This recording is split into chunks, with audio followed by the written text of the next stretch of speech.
Good afternoon, everybody, and welcome back to the Blues feed for another episode. Today, we will be reviewing the Brentford game and then previewing Pafos in the Champions League on Wednesday night.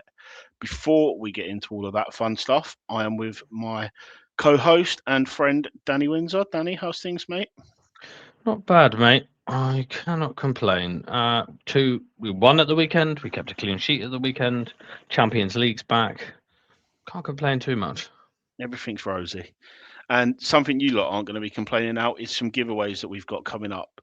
So we have the first one, which is a 2021 signed shirt, which we will be giving away at 650 subscribers. That was kindly donated to us by a friend of ours. So we will be giving it out to one of you lucky people once we hit 650 subscribers on YouTube. And then, as we've been plugging for quite a while now, once we hit 1,000 subscribers on YouTube, we will give you out a Chelsea shirt from this season of your choice. So make sure you're subscribing, liking, and commenting on this video and give us your score predictions for the Paphos game. Before we look forward to Paphos, Danny, let's look backwards a little bit and have a quick chat around the Brentford game. Obviously, like you just said, we won the game, kept a clean sheet, which is always lovely. Um, what were your thoughts on the game and overall, and yeah, just sort of summarise that really for us. Yeah, I mean, it was a bit of a weird game. I think one thing that was absolutely clear that we didn't do much training. I mean, Rossini only said they had about 30 minutes of physical work that they could do in between the two games. So there's a little bit of confusion still going on with how we do things. The intensity was a little bit low, but I think that's probably down to the fact that everybody had flu, to be honest. But there were some really nice passages of play, some really nice build-up play that you can see is different from what was going on before. Um, we created some good chances, and we were a little bit wasteful in the way that we were finishing those chances. But we scored two, and we won, and we kept a clean sheet. Sanchez had an absolutely outstanding game. And saved two or three very, very good opportunities for Brentford, and we probably would have had a completely different result if Sanchez didn't play the way the way he played, should I say? And also some props for Rafinha as well, from the fact of he changed the way build up was. It wasn't only short, so Sanchez were able to play a little bit longer, which was a good change to see. And also, I'll give him props on his subs were very proactive and very quick. So there wasn't any waiting around. The subs were brought on very quickly to change the game. So yeah, overall not too bad, but not the best. Yeah, great. It's nice to get the points on the board and keep the clean sheet in his first game. Obviously, there's a few issues with the flu in the camp and the injuries we've got and stuff like that. So, overall, context accepted in not a bad 3 points. I don't really want to dwell on the Brentford game too much. I think it's sort of take the points, move on. Nothing spectacular happened.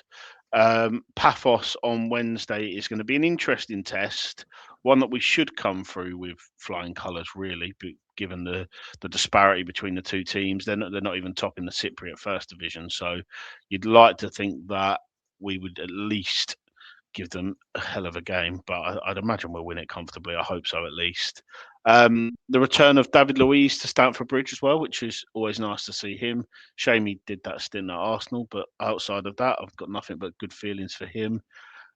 You're going to give us a bit on Paphos' shape, Danny. Let's break it down.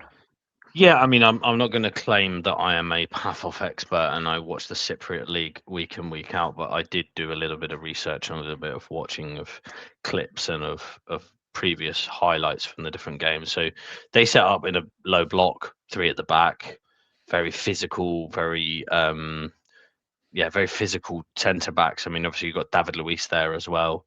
Um, One of their better players is a guy called Luck Larson, I think is how you pronounce it. He was very dominating in the air, big threat from set pieces the other way. Um, so yeah, I mean, it's going to be a standard, very low block, three at the back. Try and hit us on the counter and play very quickly, and take the advantage of any set plays that they do get. Um, I think where we can hurt them is wide. They leave quite a lot of spaces between their wide centre back and their full backs, like, or wing backs, shall we say? So, yeah, can we get at them from wide? Good crosses into the box or cutbacks is probably where we will get them, or just sustain pressure over the whole game and kind of wear them out. Yeah, I think it's always interesting when you play these sort of lesser known teams, or the sort of minnows of Europe, if you like, the ones that you're not watching every week, like the Real Madrids and stuff. So, and it's always a cup final for them. I think I can't remember who we played, somebody in the Europa League at home last year, in the Conference League at home last year. That not many teams, not many people have heard of the team. And they gave us a good game because you sort of always underestimate them. They're always going to treat it as a cup final, and it can be a little bit tricky. But I expect Chelsea to get the job done fairly comfortably. Um, we're expecting a fair bit of rotation, as you would, given the training and the flu going around the camp and stuff like that. But it's still a must win game, especially for our top eight hopes, isn't it? Yeah, I mean, it's one of those games, a bit like the Carabao game, where we should have been getting 3 points from. And if we had beaten Karabag, we would likely be in the top 8 after winning tomorrow, on Wednesday night, shall I say. Um, so yeah, it's one of those ones. There's no easy games in the Champions League. They've been quite hard to beat. They are a solid side. They've played quite well. But ultimately, this is one that you have to chalk down to 3 points and you have to beat, because we should be significantly better than them. So yeah, that's kind of my thoughts on it, really. Okay. So I wanted to have a quick chat about Liam Delap. I think the last sort of 3 or 4 games where he's featured, I sort of go back to the Man City game under McFarlane, and pretty much since Maresca's left, to be honest. He's looked a lot more lively and a bit more like he can give us something, that bit of a focal point, that bit of energy. And obviously, he's had limited minutes so far due to injuries and then this recent illness. I like the lap, you know that, and I'm probably slightly biased towards him, but I do think he gives us a really good option, and I don't think it's necessarily his fault that he's not what all the fans expect him to be. I think that realistically he should have been bought as sort of a second striker rotation option with an out and out number 9 used a bit more predominantly, because obviously like the João drone minutes, but obviously João Pedro is more of a second striker slash a 10.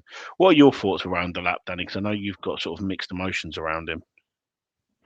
Um, yeah, I mean, I wasn't particularly impressed since I've seen him, but then with the context of he's been quite injured and he's had a red card and everything like that. But yeah, I mean, against City and against Fulham, it was very positive. So, and he was quite lively off the bench again. He won the penalty for Palmer's goal, so he's getting there. He's improving.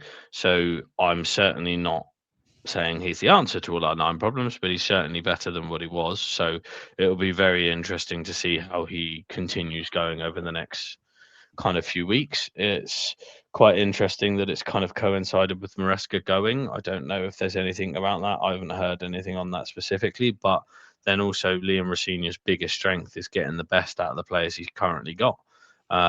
So maybe it's one of those ones. He's really I know he sat down with all the players individually, discussed the season so far, where they could improve, what they would like out of a manager, and etc. So maybe it's one of those ones that's given him a buzz, and given him a lift, and he'll go on to be the striker that basically every top side in the Premier League was looking at last season due to his relegation release clause. Yeah, I think consistency in his minutes is required. Obviously, he knows Rosenior. He's worked with him previously, and Rosenior clearly likes the player, which is good. I still think he needs, that weight lifted off his shoulders.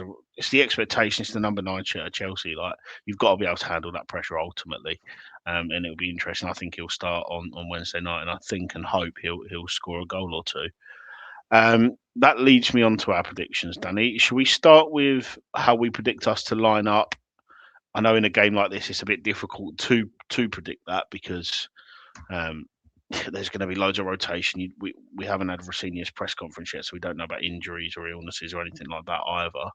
But yeah, let's go on to lineups for this game then. Yeah, absolutely, mate. I'll start. I've gone for Jorgensen in goal, Gusto, Josh, Badiashile, and Hato at the back. I think we'll give rest to Fofana, even though he was rested, but he did come on, and I think he'll be key against Palace at the weekend. Gusto back in training today, so I expect him to come into the team and get rested.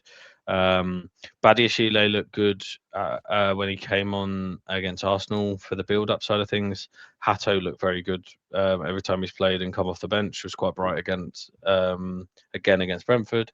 Santos and Caicedo in the middle to give Enzo some rest. I'm going to put Esteval in the 10 because I expect Cole Palmer to be nowhere near this side. Gittins to return from his illness. Garnacho to play due to, I think, will go Neto Palmer again at the weekend. And then Delap to come in, give a little bit of rest of João Pedro, but also continue his minutes and his good form. Yeah, I don't disagree too much. I mean, I think we've only got two players different. If I knew Gusto was fit, then I would go with the exact same back four as you with Gusto. But I've gone for Josh at right back, similar to Palmer. I don't expect Reece to be anywhere near this squad. Trevin at centre half with Badiashile and Hato at left back. I brought in Dario Asugo into my team purely just to give him minutes. I don't expect him to play more than 45 if he plays that. Alongside Santos and Caicedo, with Asugu sitting and the other two being more box to box, and then Gittins off the left, Esteval off the right, and Delap down the middle. We haven't got a great deal to choose from in terms of rotation at the minute. We've got a few injuries. Obviously, the likes of Buonanote's just left, so he's not even one of them players that you don't put in the squad very often that you can just chuck in for a game like this. So I would like to see the inclusion of a few academy products on the bench, or if not in the starting team. So that would be nice. But overall, it's get the job done. That's the most important part of this match: is go out there, continue to learn Rossini's ways, and ultimately just get the job done.